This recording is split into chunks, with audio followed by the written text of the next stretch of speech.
Hello my friends and welcome back. Thank you very much for being with me again today. So many articles here in the corporate mass media in the free world talk about how Russia is depleted of its military personnel and even depleted of arms, of ammunition, warplanes, tanks, missiles, anything. They're done. They're done. They have no power.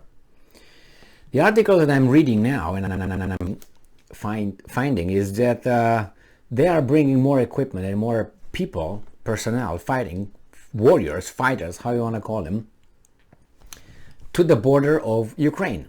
Ukraine, on the other hand, doesn't bring anything but 3 HIMARSs and howitzers, 45 or something. I don't know what's going on here. My assessment of all this is, including statements from the Western leaders and even from Ukraine, I think Ukraine is about to collapse their defenses, and the Russians will overwhelm them militarily. Let's see, this article talks about what the Russians are bringing to the Ukrainian border. Ukrainska Pravda on August 25, 2022. Russia concentrates more than 400 planes and 360 helicopters on border with Ukraine. I made a video about maybe 2 weeks ago that the Russians were bringing like 200 and some planes and 300 and some helicopters and so on. Now these guys are bringing these things for a reason, right? Not to show them, but to use them. There were also some talks about the Russians not having really pilots to fly their planes. I said that's a lie, can't be possible. And I said why? Remember when that guy was shot down, the Russian pilot, he ejected from a, I think it was Sukhoi 29, I think, or 30, something like that. I can't remember which one it was. But anyway, he ejected, he got captured by Ukrainians. They showed him over there with his underwear and so on, literally. And then they reported, the Ukrainians, that this guy was a Wagner Group pilot. And I was thinking, really? And that the Russians don't have pilots anymore. And I said, that's impossible.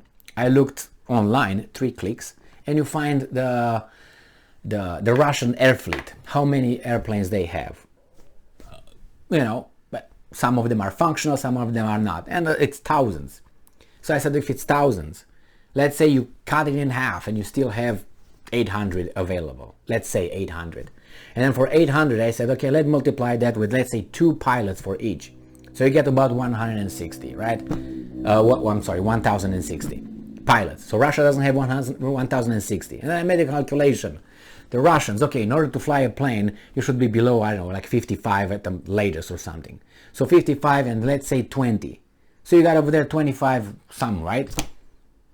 More than 25 years, 30 years. 30 years, I said, okay, 30 years of training pilots that accumulated 30 years. And I said, how many pilots Russia makes in 30 years? In 1 year. Makes 100, makes 500, 1,000. So anyway, by that calculation, Russia should have plenty of pilots. And besides, when they fly over Ukraine, there's not thousands flying. It's 10 planes here, 1 plane here, 2 over here. It's not like in the Second World War, 1,000 planes go and bombard Hamburg or Dresden. Okay? So then another lie. And they need to hire a Wagner Group. They give an airplane of millions of dollars to a Wagner Group pilot to do Dance in the Stars or Dance with the Stars or something? Nah, I don't think so. So, there are currently more than 400 Russian planes and about 360 combat helicopters near the borders of Ukraine. Source, Yuri Ignat, spokesperson for the Air Force Command and the Armed Forces of Ukraine at a briefing on August 25. Quote from Ignat, there is a group of Russian planes near our borders, more than 400 combat aircraft. There are also 360 helicopters, more than 150 of which we are attack helicopters.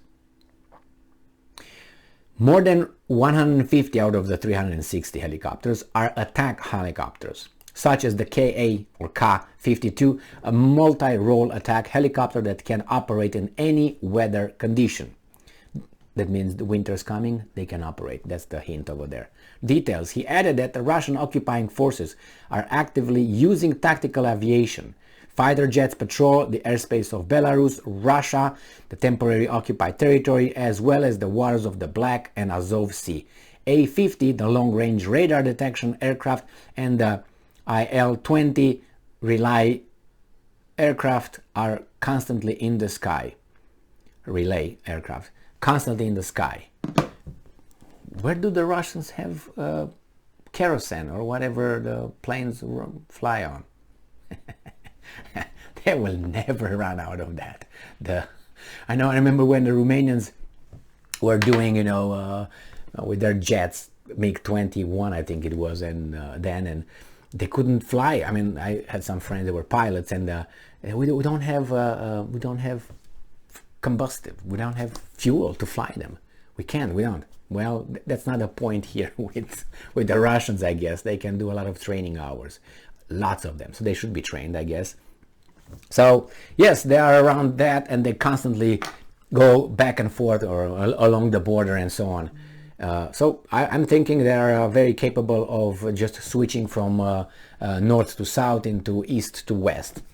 And as you know, if you read articles and they say, well, the Russians conducted this air attack or something, you find there's like 2 Suhois that do, or let's say Suhois 30, something like that. You have let's say a MiG-29 or 2 MiGs, or you don't have more than 3. I haven't read any Russian attack.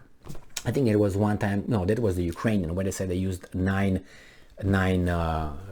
airplanes, but I think they did like three rounds or something. So they still have it. And if they're patrolling, they're functional. And they started just using missiles and airstrikes on Ukraine, and they're advancing towards Mykolaiv. I think Ukraine is about to give up, but I would be 50, maybe 51%. Okay, that's a preponderance of evidence to support the claims here, or the statements, or the assessment. So in this case, nevertheless, the statement that the article that I discussed yesterday, where the Ukrainians said that they work with their Western partners for security guarantees, that was part of the peace negotiations with the Russians in Turkey. How come that they talk about, we need security guarantees? It's something that happens behind the scenes, I'm guessing. Well, we'll find out. Nevertheless, it seems like the Russians, and I know the Russians must have much more than they show over there. They don't bring everything over there. Why would you? It's a very controlled, and I think it's bare minimum that they use to work with these guys. And on the other hand, I think they try to communicate, hey, are you gonna? No, I'm not gonna. The peace negotiations. Thank you very much for being with me again today. Stay strong, stay smart, look for the truth, and be just.